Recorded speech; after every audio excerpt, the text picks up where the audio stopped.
আসসালামু আলাইকুম আমার প্রিয় খামারি ভাই বোনেরা সবাই কেমন আছেন? আশা করি ভালো আছেন, আমিও ভালো আছি। তো দেখতে পাচ্ছেন আমি একটা জাল নিয়ে হেঁটে যাচ্ছি। সামনে আমাদের এলাকায় বলে গাতা বা আড়া। গাতার মধ্যে আপনারা দেখতে পাচ্ছেন এক ধরনের সবুজ আবরণ। এই আবরণগুলা এটাকে আমরা বলি ফেনা। কচুরি পানার একটা জাত, ছোট্ট দুইটা পাতা, ছোট্ট ফেনা। তো আমি কেন আজকে এই জায়গায় আসলাম? আসলে আমরা মাছ ধরতে আসি নাই, আমরা এখানে আসছি এই কচুরি পানাগুলো কালেকশন করার জন্য। যেহেতু আমার হাঁসের খামার, তো আমি এই কচুরি পানাগুলা আমি আমার হাঁসের বাচ্চাকে খাওয়াবো। তো ফেনা কালেকশন করতে আমি পুকুরে নেমে যাই। এই ধরনের ছোটোখাটো ডুবা এগুলাতে সাধারণত অস্বাস্থ্যকর পরিবেশ থাকে। মানুষ বাড়ি থেকে ময়লা আবর্জনা এটা সেটা নিয়ে তারা এই জায়গাগুলো ফালায়। তো যদি আপনি খামারি হতে চান, এই ধরনের কাজের অভিজ্ঞতা আপনার থাকতে হবে। এই ধরনের কাজের অভিজ্ঞতা না থাকলে আপনি খামারি হতে পারবেন না। কারণ খামার যারা পরিচালনা করে, খামারে অনেক কিছু সহ্য করতে হয়, দুর্গন্ধ থাকে। খামারের কাজকর্ম করতে গেলে অনেক ধরনের বিপদের সম্মুখীন হতে হয়, অনেক ধরনের ময়লা কাজের সাথে আপনাকে সম্পৃক্ত হতে হবে। তো দেখতে পাচ্ছেন আমি এই ঠেলা জাল দিয়ে একদিক থেকে একটা রাউন্ড করে চলে আসছি, এদিকে আসতেছি। তো মূল কথা হলো আমি কেন এইগুলো আমি কালেকশন করতেছি। তো এইগুলো কালেকশন করতেছি আমি হাঁসের বাচ্চাকে খাওয়াবো বলে। আপনারা জানেন হাঁসের খাবারের দাম অত্যাধিক চড়া। যখন আপনার হাঁসগুলো একটু বড় হয়ে যাবে, তখন এই কচুরি পানাগুলো কিন্তু বা এই ফেনাগুলো কিন্তু হাঁস প্রচুর খেয়ে থাকে। হাঁস বা মাছ, আপনার পুকুরে যদি মাছ থাকে, মাছ ওইগুলো প্রচুর খেয়ে থাকে।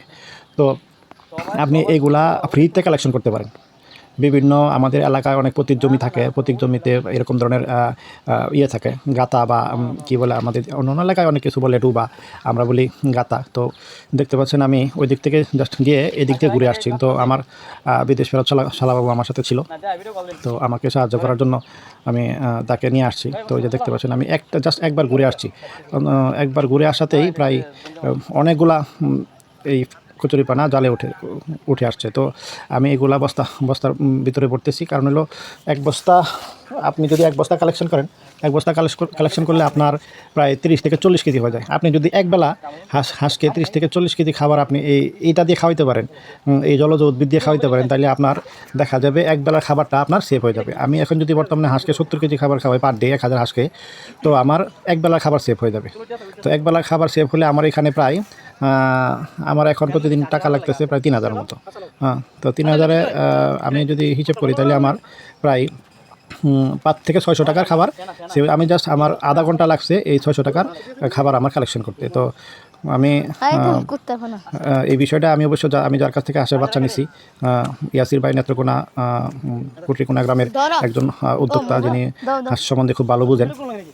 তো এই কচুরি পানা বা এই পানাগুলো আমি কালেকশন করি প্রায় একবার দুইবার ইয়ে করে। দেখেন আমি বস্তায় পড়তেছি, এখানে হিউজ পরিমাণে দেখা যায় উপরে অল্প, কিন্তু যখন আপনি জাল দিয়ে ঠেলা দিবেন বা কালেকশন করবেন, অনেকগুলা উঠে আসে একবারে। আমি জাস্ট দুইবার রাউন্ড দিয়ে আসার পরে বস্তা পড়ে গেছে। তো যেটা বলতেছিলাম, যারা হাঁসকে কম মূল্যের খাবার খাওয়াইতে চান, এই ধরনের প্রাকৃতিক খাবার আপনি জোগাড় করতে পারেন। জোগাড় করে আপনি আপনার খামারে হাঁসকে বা মুরগিকে, বা আপনার খামারে যদি মাছ থাকে, মাছের পুকুরে দিতে পুঁটি মাছ, পরে আপনার উপরে যে খাবারগুলো, বাসমান খাবারগুলো, যে মাছগুলো খেয়ে থাকে, এই মাছগুলা এই ধরনের খাবার এই জলজ উদ্ভিদটা তারা খুব পছন্দ করে। বিশেষ করে গাছ কাপ, পুঁটি মাছ, আপনার রুই, মৃগেল মাছ সাধারণত এগুলো খায় না, কারণ মৃগেল হলো নিচু স্তরের খাবার খায়। তো আমি যারা খামারি আছেন বা খামার করবেন, আমি প্রত্যেককে বলবো, যদি আমার এই কাজগুলো আপনাদের ভালো লেগে থাকে, আমার এই কাজ যদি আপনাদের পছন্দ লেগে থাকে, তো অবশ্যই আমার এই এটা ফলো করে দিবেন। আর দেখতেই পাচ্ছেন কাজ করতে করতে আমার শালাবাবু পিছলাকে পিছনের দিকে পড়ে যাচ্ছিল। তো কপাল ভালো যে সে পুরো উল্টে পড়ে যায় নাই। আচ্ছা, যাক, ব্যাপার না। তো কাজ করতে গেলে এরকম একটু অসুবিধা হইতেই পারে।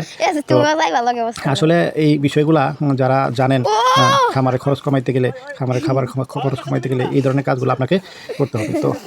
তো আমি বিশেষ করে বলবো, যারা বিশেষ করে কম পুঁজির খামারি আছেন, আপনি জাস্ট হাঁসের বয়স 15 থেকে 20 দিন হলে আপনি এই ধরনের জলজ খাবার আপনি হাঁসকে খাওয়াইতে পারেন। তো আজকের ভিডিওতে এটুকুই। আমি আগামীকাল